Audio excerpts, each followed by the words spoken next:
皆さんこんにちは，佢哋歡迎大家翻到嚟我嘅 channel 啊！咁今日咧要同大家分享啲乜嘢咧？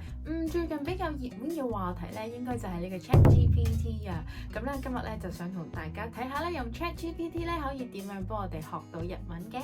咁咧我哋香港區嘅朋友咧就用唔到呢個 ChatGPT 啦，但係咧如果你係呢個 iPhone 嘅用戶咧，就可以 download 呢個 app 咧去使用呢個 AI 嘅。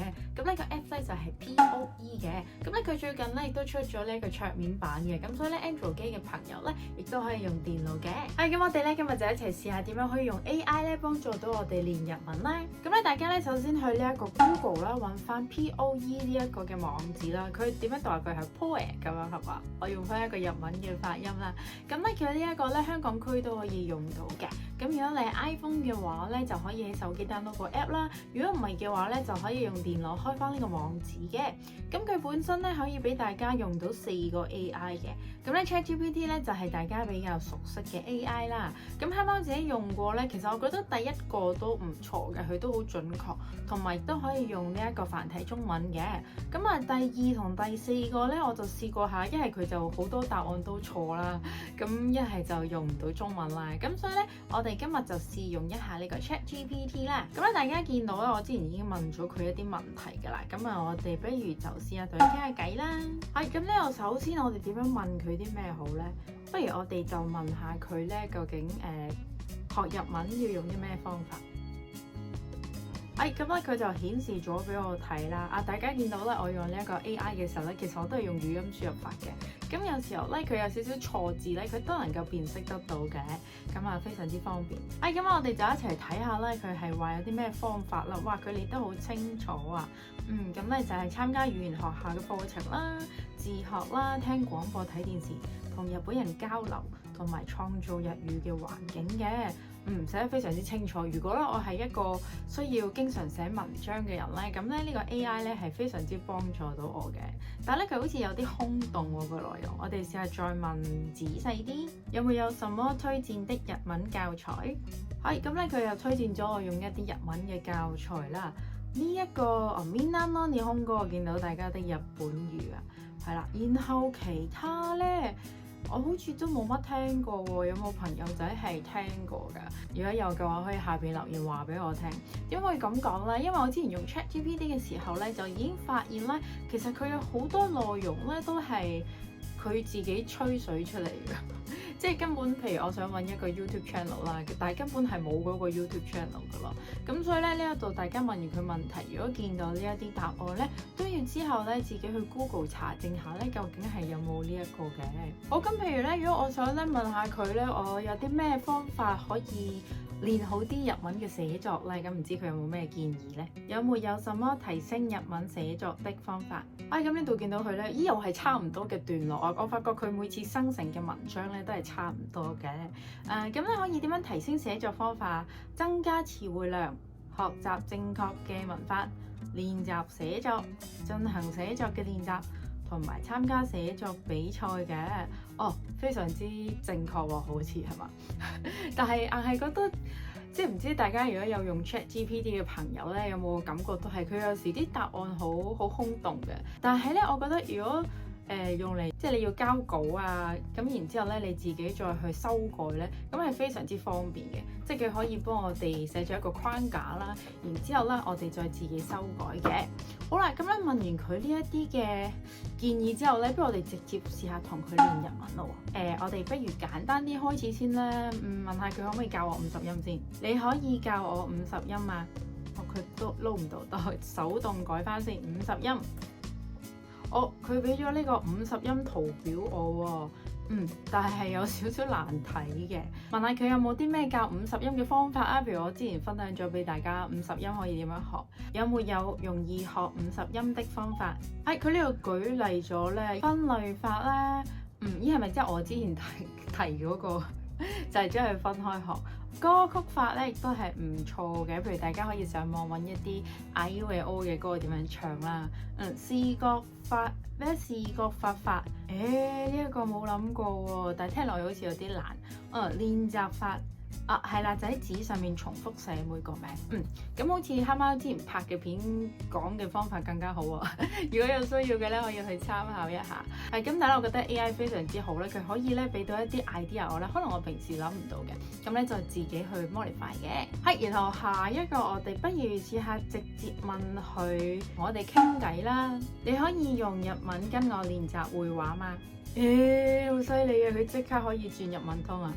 もちろんです。日本語で会話の練習をしましょう。何か話したいことがありますか？大家有冇想同佢講咩啊？同佢介紹下自己先啦。私は京子です。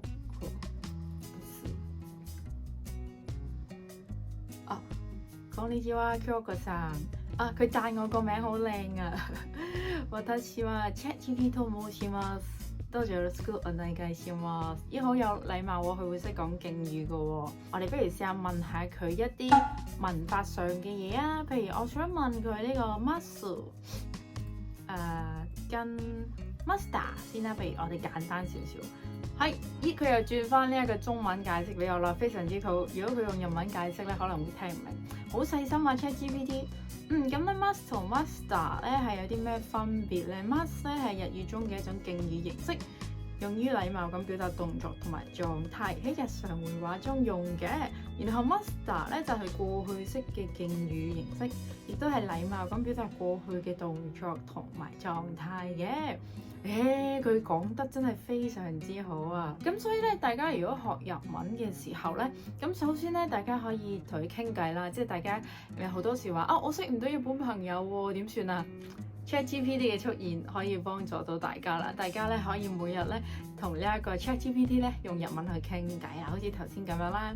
咁咧又或者咧學日文嘅朋友有啲咩唔明嘅時候咧，都可以試下咧問呢個 ChatGPT 嘅。譬如有時想問兩個文法有啲咩分別啊，咁呢一啲咁簡單嘅咧，佢都係可以答到嘅。係啦，咁但係都係要注意啦，即係 ChatGPT 咧，佢有時係會有 mistake 嘅。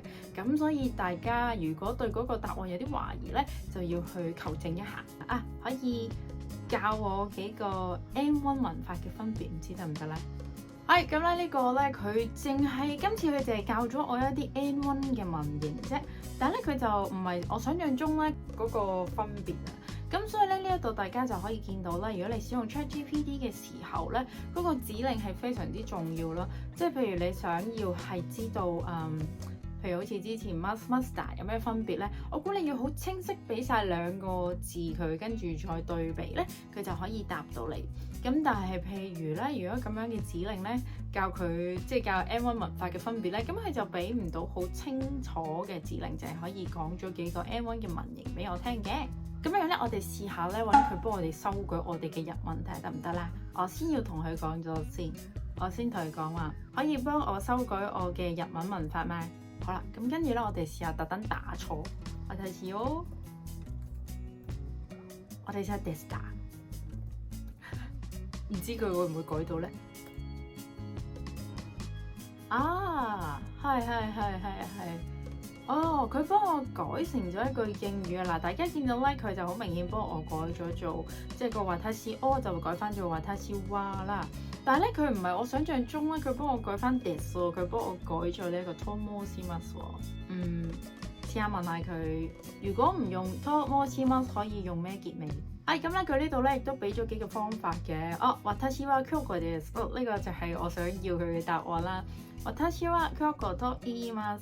私の名前は京子です。呢個都係比較經常性聽到嘅。